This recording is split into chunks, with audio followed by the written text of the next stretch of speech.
बिस्मिल्लाहिर्रहमानिर्रहीम। अस्सलाम वालेकुम प्यारे बच्चों, कैसे हैं आप? यकीनन ठीक होंगे, तंदुरुस्त होंगे। मैं हूं आपकी मौलमा मिस अक्सर जाहिद अकबर और हम पढ़ रहे हैं अपनी उर्दू जमात चहारम। प्यारे बच्चों, जैसा कि आप जानते हैं कि हमने इसमें अपनी पहली हमद खुदा देखता है उसका आगाज़ कर रखा है, और ये चूंकि हमारी किताब की पहली नज़्म है तो हमने आज इसको तीसरे हिस्से में इंशाअल्लाह पढ़ना है।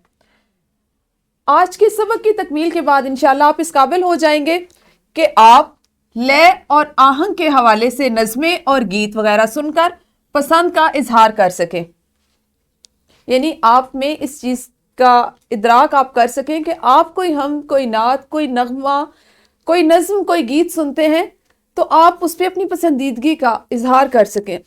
आपको अंदाज़ा हो कि उसकी लय कैसी थी, आपको अच्छी लगी, उसका आहंग आपको अच्छा लगा, नहीं लगा, आप उसको बताने के काबिल हो सकें। और किसी नज़्म कहानी या वाक़े को सुनकर ख़ास ख़ास निकात बयान कर सकें।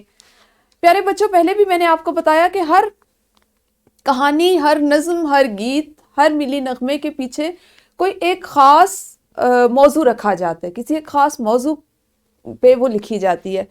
तो आप अगर किसी नज़्म, कहानी या वाक़े को सुने तो आप उसको इस तरह उसका इस तरह उसकी तफ़हीम करें, इस तरह उसको समझें कि आपको अंदाज़ा हो। आपसे कोई पूछे कि किस मौजू पे या वो लिखी गई है, उसके ख़ास निकात क्या हैं, तो आप उनको बयान कर सकें। प्यारे बच्चों, अल्लाह ताला सूरह रहमान में फरमाते हैं तर्जुमा इसका, रहमान ने कुरान सिखाया, इसी ने इंसान को पैदा किया और इसे बोलना सिखाया। सूरज और चांद मुकर्ररा हिसाब से चलते हैं और सितारे और दरख्त दोनों सजदा करते हैं।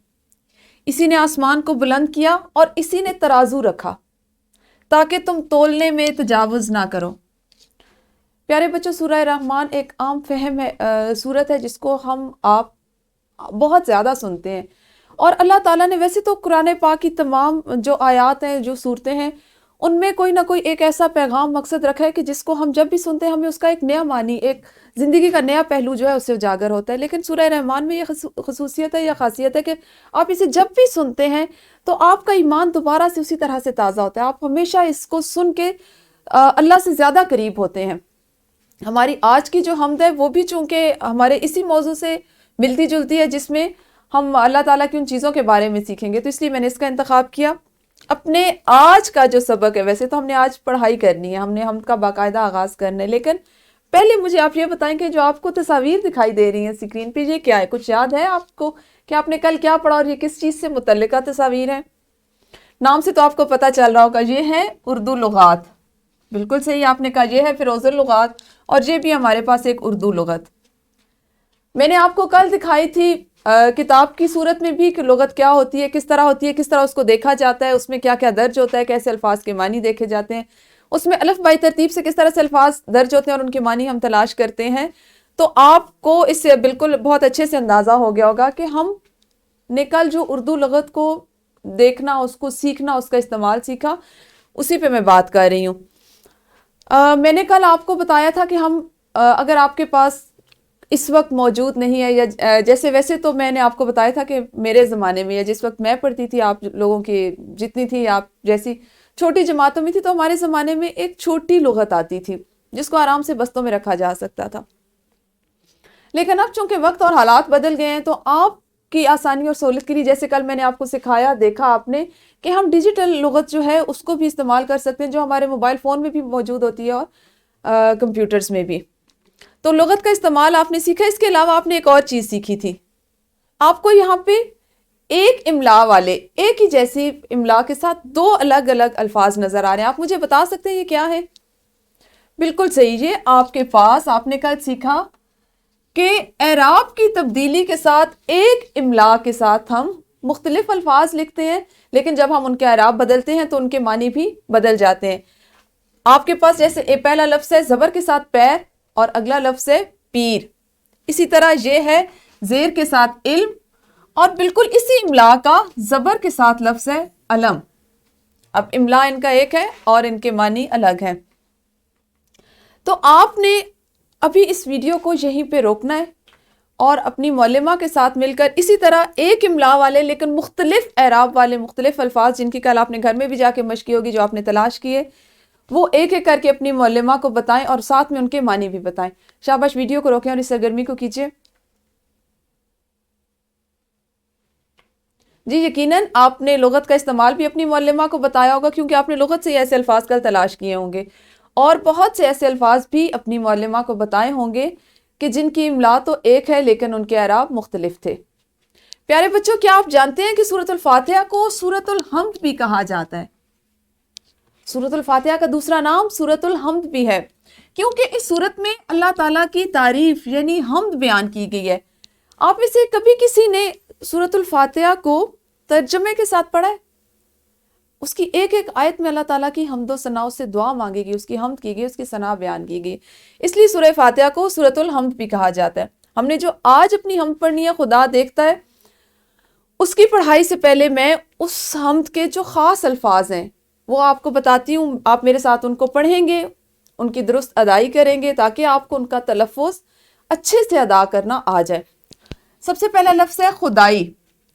आप सब ऐसा करें कि अपनी किताबें खोलें, अपने सामने रखें और साथ साथ इन अल्फाज पे उंगली रखते जाएं और मेरे साथ पढ़ते जाएं। पहला लफ्ज़ है खुदाई, फिर है निगहबान, अगला लफ्ज़ है निगहबान, फिर है हैवान, इरादों, उजाला। ये वो ख़ास अल्फाज हैं जो आपकी इस हम्द में इस्तेमाल हुए, जो आप हम्द में आगे जाके पढ़ेंगे। हम्द का आपकी किताबों में ये पहला सफ़ा जो है ये कुछ इस तरह से दिखाई दे रहा होगा। यकीनन आपने अपनी किताबें चूंकि अपने सामने खोल के रखी हुई हैं, तो आप मेरे साथ इसको देखें, मैं पढ़ूंगी और आपने इसकी अदाई पर गौर करना है। जी, सभी कुछ खुदा ने बनाया है भाई, सभी कुछ खुदा ने बनाया है भाई, है उसकी निगाहों में सारी खुदाई। ये खुश रंग फूल और फल प्यारे प्यारे, ये खुश रंग फूल और फल प्यारे प्यारे, ये दिन और सूरज, ये चांद और तारे, ये दिन और सूरज, ये चांद और तारे, ये आग और मट्टी, हवा और पानी, सभी कुछ खुदा ही की है मेहरबानी। कोई चीज़ अंदर रखी है कि बाहर, कोई चीज़ अंदर रखी है कि बाहर, समंदर की तह में है या है ज़मीं पर। हम आज अपनी इतनी सी हम पढ़ेंगे, यानी इसके सिर्फ पहला हिस्सा पढ़ेंगे, इसके 4 अशार पढ़ेंगे ताकि आपको इनके अच्छे से तफहीम हो जाए, आप इनके मानी और मफहूम से वाकिफ़ हो जाएं, और कल हम इसका अगला हिस्सा जो है उसको पढ़ेंगे। प्यारे बच्चों, सबसे पहला शेर जैसे आपने पढ़ा, सभी कुछ खुदा ने बनाया है भाई, है उसकी निगाहों में सारी खुदाई। अल्लाह ताला, आपने इसमें देखा कि मैंने आपको बताया जैसे कि हम जो होती है या जो भी हम नज़्म पढ़ते हैं, नात पढ़ते हैं, तो उसको एक ख़ास तरन्नुम से लिखा जाता है, लय से लिखा जाता है, उसके काफ़ी और रदीफ़ एक जैसे लिखे जाते हैं ताकि पढ़ने वाले हम जैसे जो कारी होते हैं वो पढ़ें जिस वक़्त, तो उसको पढ़ने में एक ख़ास किस्म का तरन्नुम आए, पहला मिसरा दूसरे से मिलता हुआ हो, उसके काफ़ी और रदीफ़ एक जैसे हो, ताकि हम उसमें एक लय, एक आहंग, एक सुर महसूस कर सकें। तो ये फ़र्क होता है नज़्म और नसर का। नसर में जुमला सादा लिखा जाता है, कोई काफ़ी और रदीफ़ की कोई आपके पास कैद नहीं होती है, आपके पास एक पाबंदी नहीं होती, बल्कि आप अपनी मर्ज़ी से आसान अल्फाज में सादा जुमले लिखते हैं। लेकिन नज़्म की ये खसूसियत है कि उसमें लय और आहंग का ख्याल रखा जाता है। तो इसमें भी आप देखें कि आपके पास भाई और खुदाई हम आवाज़, एक जैसी आवाज़ और लय रखने वाले अल्फाज हैं, इसलिए हम इसको नज़्म कहते हैं।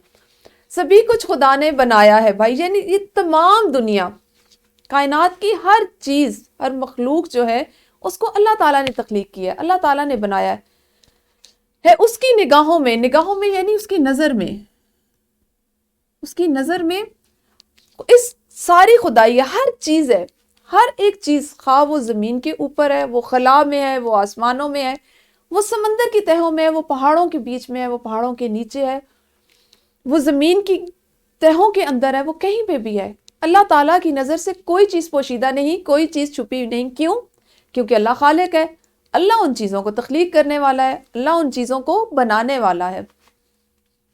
ये खुश रंग फूल और फल प्यारे प्यारे, ये खुश रंग फूल और फल प्यारे प्यारे, ये दिन और सूरज, ये चांद और तारे, ये दिन और सूरज, ये चांद और तारे। अल्लाह ताला ने, अगर आप सामने इसी तस्वीर को देखें तो इंसान की अकल दंग रह जाती है। इंसान हर लम्हा, हर चीज़ को देख के वो अल्लाह का शुक्र अदा करता है, सुभान अल्लाह कहता है कि अल्लाह ताला की تخلیق کس قدر منفرد اور مکمل ہے کہ ہر چیز اپنی جگہ پہ ایسے بنائی گئی ہے کہ جیسے اس کا اس کے علاوہ کوئی مقصد نہیں، اس سے بہترین اس کی جگہ اس کی تخلیق کی ہو ہی نہیں سکتی۔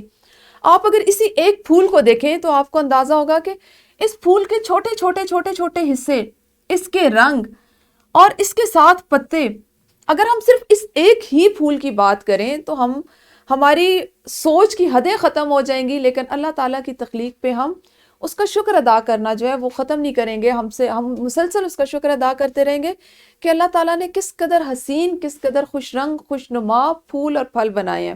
ویسے تو ہر چیز کی تخلیق کی کیا بات ہے، لیکن ہم چونکہ اس شعر میں خوش رنگ پھول اور پھل پڑھ رہے ہیں تو آپ دیکھیں کہ ہر چیز کے رنگ، اس کی خوبصورتی، اگر آپ پھولوں سے ہٹ کے پرندوں کی بات کریں، اللہ کی مخلوق ہے، تتلیوں کی بات کریں تو آپ ایک ایک تتلی کو دیکھیں گے، اس کی ایک ایک اس میں جو دھاری ہوتی ہے، اس کی جو ایک ایک پٹی ہوتی ہے، اس کا ایک ایک جو ڈیزائن ہوتا ہے، اس کو دیکھیں گے تو آپ اللہ تعالیٰ کی قدرت پہ سبحان اللہ کہیں کہ کس طرح اللہ نے اس کو مکمل اور خوبصورت بنایا ہے۔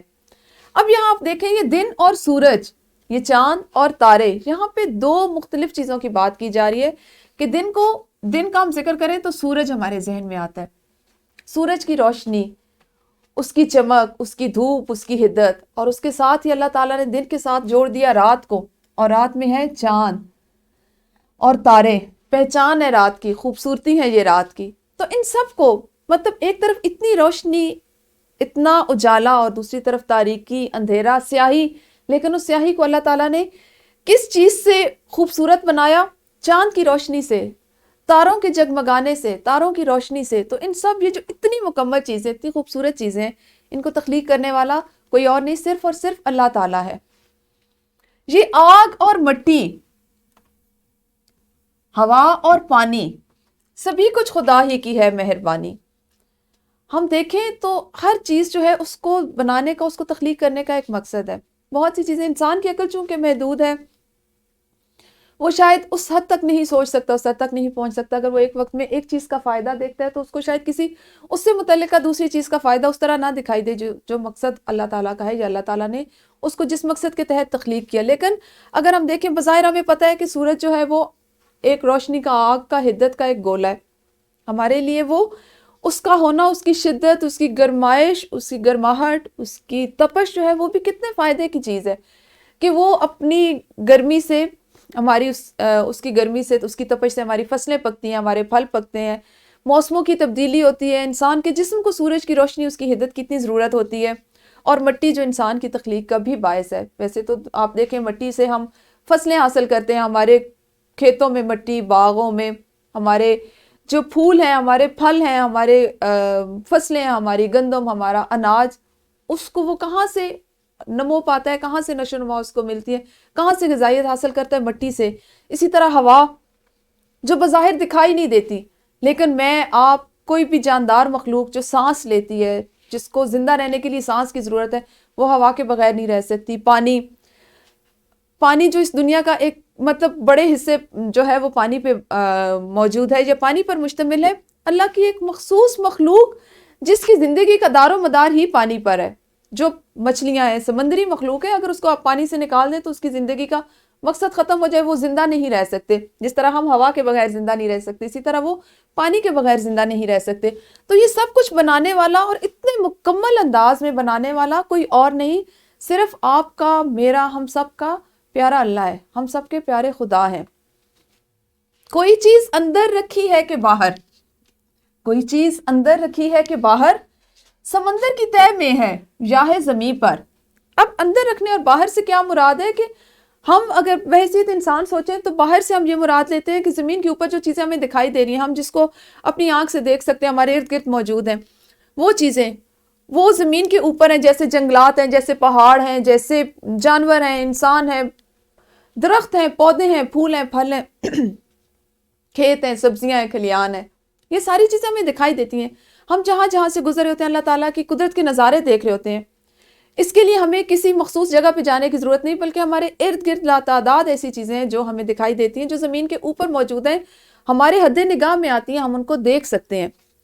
لیکن اللہ نے ان سب کو بنانے والا بھی اللہ ہے۔ اس کے ساتھ اللہ تعالیٰ نے سمندر کی تہہ میں بھی بے شمار چیزیں ایسی بنا رکھی ہیں، ایسی اس کی اتنی مخلوقات ہیں جو شاید ہم نے اپنی زندگی میں کبھی سوچا بھی جن کو نہ ہو، جو ہمارے وہم و گمان میں بھی نہ ہو، لیکن وہ ہیں، وہ سمندر کی تہوں میں ہیں، ایک تہ میں نہیں بلکہ کہیں نیچے تک، ہر تہ کے اندر اللہ کی ایک نئی مخلوق، اس کی ایک بنائی ہوئی ایک مخلوق آباد ہے، وہ اپنی زندگی اسی اپنے جو وہ اس کا ایک گرد دائرہ اس میں گزار رہی ہے، اپنی زندگی پہ وہ بھی اسی طرح سے مطمئن ہے۔ تو یہ تمام چیزیں جو زمین کے اندر ہیں یا زمین کے باہر ہیں، وہ سمندر کی تہ میں یا کہیں بھی ہیں، ان سب کو تخلیق کرنے والا اور بنانے والا کوئی اور نہیں بلکہ صرف اور صرف اللہ ہے۔ اب آپ نے کیا کرنا ہے، حمد آپ نے میرے ساتھ پڑھ لی، سمجھ لی، آپ نے ایک سرگرمی کرنی ہے۔ سرگرمی، پہلی سرگرمی تو یہ ہے کہ آپ نے حمد کا ایک ایک شعر لے اور آہنگ سے سنانا ہے، لے اور آہنگ، کیونکہ آج کا آپ کا مقصد ہے تدریس سے آپ کو سکھانے کا مقصد یہ ہے کہ آپ کو نظمیں اور اشعار جو ہیں وہ لے اور آہنگ سے پڑھنا آ جائیں۔ دوسری سرگرمی آپ نے یہ کرنی ہے ابھی کہ آج کے اشعار کے اہم نکات تصویری صورت میں بیان کریں۔ آپ نے اس میں مٹی پڑھا، ہوا، مٹی کے لیے پڑھا ہوا، آگ، پانی، چاند، سورج، ستارے، پھل، پھول، سمندر، بہت چیزیں پڑھی۔ آپ نے جو اہم نکات ہیں ان کو تصویری شکل دینی ہے۔ تو اب آپ نے کیا کرنا ہے کہ اس ویڈیو کو یہیں پہ روکیں اور ان دونوں سرگرمیوں کو ابھی جماعت میں جلدی سے سر انجام دیجیے۔ جی، تو یقیناً سرگرمیاں آپ نے کر لی ہوں گی۔ اب ہم بڑھتے ہیں اپنے سبق کے اگلے حصے کی طرف، اور وہ ہے مشق۔ مشق میں پہلا سوال آپ کے لیے یہ ہے کہ آج کے اشعار میں آپ نے اللہ کی بنائی ہوئی جن چیزوں کے نام پڑھے، ویسے تو آپ نے آج جو 4 شعر پڑھے اس میں بہت سی اللہ کی چیزوں کے نام پڑھے، لیکن آپ نے صرف 5 کے نام ابھی اپنی معلمہ کو بتانے ہیں۔ دوسرا سوال جو آپ کی مشق میں ہے وہ ہے سوال نمبر 2، آپ کی کتاب میں یہ موجود ہے کہ سبق کو مد نظر رکھتے ہوئے درست جواب کا انتخاب کریں اور متعلقہ دائرے کو کالے یا نیلے قلم سے بھریں۔ آپ نے سوال نمبر 2 جو آپ کا جیسے ہے، اس میں سب سے پہلا حصہ ہے شاعر نے خوش رنگ اور پیارے پیارے کہا ہے، پھلوں کو، پھولوں کو، دونوں کو یا مٹی کو۔ اس میں سے جو درست جواب ہے آپ نے اس متعلقہ دائرے کو نیلے یا کالے قلم سے بھرنا ہے۔ اس سوال کو آپ نے ابھی جماعت میں کرنا ہے۔ تو ویڈیو کو یہیں پہ روکے اور ان دونوں سوالات کو کیجیے۔ جی، یقیناً آپ نے مشق کے دونوں سوال کر لیے ہوں گے۔ اب ہے آپ کے لیے گھر کا کام۔ گھر کے کام میں حمد کے پہلے 4 اشعار کے اہم نکات جو ابھی آپ نے جماعت میں تصویری صورت میں بنائے، اہم نکات، گھر میں آپ نے کیا کرنا ہے کہ انہی 4 اشعار کو دوبارہ پڑھنا ہے، ان کے اہم نکات کو کاپی پر خوش خط لکھ کر لانا ہے۔ دوسرا آپ نے جو کام کرنا ہے کہ کسی رسالے سے اپنی پسند کی کوئی حمد یاد کریں اور جماعت میں سنائیں۔ آپ نے کسی بھی رسالے سے جو آپ کے گھر میں ہو یا اپنے آپ کے بڑے بہن یا بھائی کے پاس ہو، اس سے آپ نے کوئی ایک حمد یاد کرنی ہے اور کل جماعت میں سنانی۔ اس کے علاوہ آپ نے ایک ورک شیٹ کرنی ہے، اور ورک شیٹ میں آپ کا ایک سوال ہے کہ ایک ہی سوال ہے جو ہے ٹیلی ویژن، کمپیوٹر یا موبائل فون سے کوئی حمد سننی ہے۔ یہ آپ ٹیلی ویژن سے بھی سن سکتے ہیں، اگر آپ کے امی ابو کے پاس جو بھی کمپیوٹر یا موبائل ہے اس میں سے بھی آپ ایک حمد سن سکتے ہیں، اور اس کے چند اشعار آپ نے یہاں پہ لکھنے ہیں اس جگہ پہ، اور حمد کی لے اور آہنگ آپ کو کیسی لگی، جو حمد آپ سن رہے ہیں۔ اب یہاں آپ نے یہ غور کرنا ہے، کیونکہ میں آپ کو ایک سننے کی سرگرمی دے رہی ہوں، سننے کے لیے کام دے رہی ہوں، تو آپ نے ایک مترنم حمد سننی ہے جو ترنم سے گائی جا رہی ہو، ترنم سے پڑھی جا رہی ہو۔ آپ نے اس کے لے اور آہنگ آپ کو کیسا لگا وہ لکھنا ہے اور اپنی پسندیدگی کو بیان کرنا ہے، یہاں پہ لکھ کے بیان کرنا ہے کہ لے کیسی لگی، آہنگ کیسا لگا، اس کے الفاظ، اس کا چناؤ، اس کے وہ جو قافیہ اور ردیف ان کا چناؤ وہ آپ کو کیسا لگا، اور حمد کے اہم نکات، وہ حمد کس موضوع پہ لکھی گئی وہ بھی آپ نے یہاں پہ درج کرنی۔ یہ آپ کی آج کی ورک شیٹ۔ اساتذہ کرام، آپ کی سہولت اور آسانی کے لیے لیسن پلانز بھی ہیں، پی پی ٹی اور ورک شیٹ موجود ہے، آپ جب چاہیں اس کو اپنی سہولت اور آسانی کے مطابق ڈاؤن لوڈ کر سکتے ہیں اور استعمال کر سکتے ہیں۔ شکریہ۔